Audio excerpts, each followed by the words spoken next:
Hi, my name is attorney Walter Rudolph Hnot III, and what we're going to be discussing today are illegal drugs and your disability.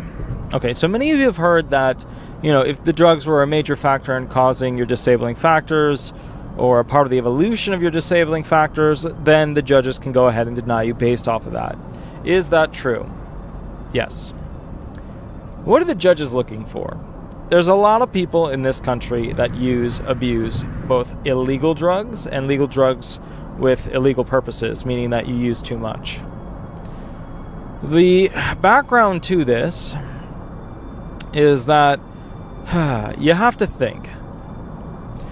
The judge wants to go ahead and see that he isn't paying money to an individual that's just going to take that money and spend it on illegal substances. Do a lot of people do that? You bet.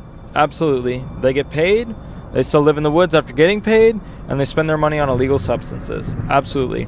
One claimant I knew that I represented actually went through, got his benefits, started a meth lab in the woods, then got arrested. Everybody stole all of his meth lab equipment, came out of the woods, basically, or came out of the, the prison where he was, and lived with his family.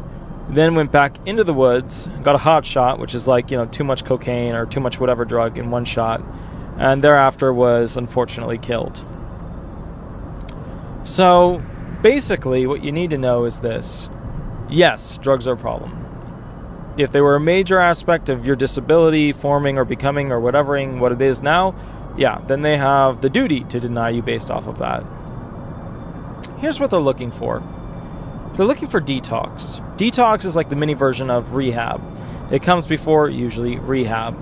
Detox is kind of like a 5 to 7 days, usually, program that allows an individual to come out and say that for that time they went through a bunch of counseling, group sessions, yada yada, that have taught them not to want to use those drugs. All right, why is this important? It's a bullet point, and that's what the judges need in order to supply, in their documentation, their brief back to the claimant, information to prove or disprove something. So if they want to disprove that you are still using drugs, they're going to need some sort of concrete proof, objective proof. You completed this program, you completed this system. Now there's no surefire way to go forward and say, hey, this guy's absolutely 100%, no doubt, off of drugs. In fact, all drug addicts are going to be suffering as drug addicts for the rest of their life. So it is what it is. Every day they're a drug addict. Every day they're a recovering drug addict. And usually they just kind of flip from one to the other, one to the other, one to the other. What's really important here is to remember that the judge needs bullet points. So let's go through a few of those. Detox certificate, urine analysis UAs for a continuous period of, say, 3 months, where you haven't had any cocaine or heroin or pot or whatever in your blood, or actually in your urine. Things like that go on to prove, that you have a history of doing the right thing. And this is important because at the end of the day, the judge needs these in order to put into the brief. Now, you're thinking, I'm sure, well, the judge believes me, remember, you're there for credibility reasons, and everything that comes out of your mouth is subjective information, unless it can be bolstered by objective information. Remember, subjective is like, a yield sign. Objective is a stop sign. Subjective, you could be lying. Objective is, it's the closest thing we come to the truth that we have as humans. So let's take, for example, you were using drugs for a while. You got UAs for 5 months, drug-free. All the test results came back. You're good. And you state in the trial, hey, for the past 5 months, I haven't been using drugs. Subjective. Boom. All of a sudden, we present documentation to show that, you have been drug-free for 5 months via the UA analysis, and all of a sudden, that becomes concrete. We have objective evidence.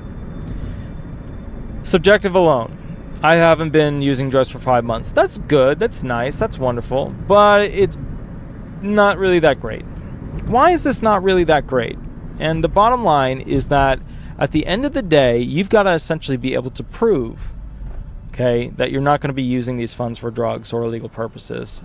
I know what a lot of you are thinking. Well, I just use a little pot left in, there's a little bit here and there. Hey, that's fine. Do your thing. If your state allows it, great. Federal law currently doesn't allow it. One day your state may allow it. Cool, awesome. I don't really care. But the bottom line is this.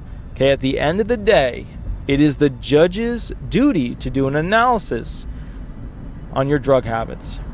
If the judge feels at any point, okay, that your addiction is continuing, that your addiction was a major cause of your disabling factors, then guess what happens? Denial. All right? My name is attorney Walter Rudolph Hnot III.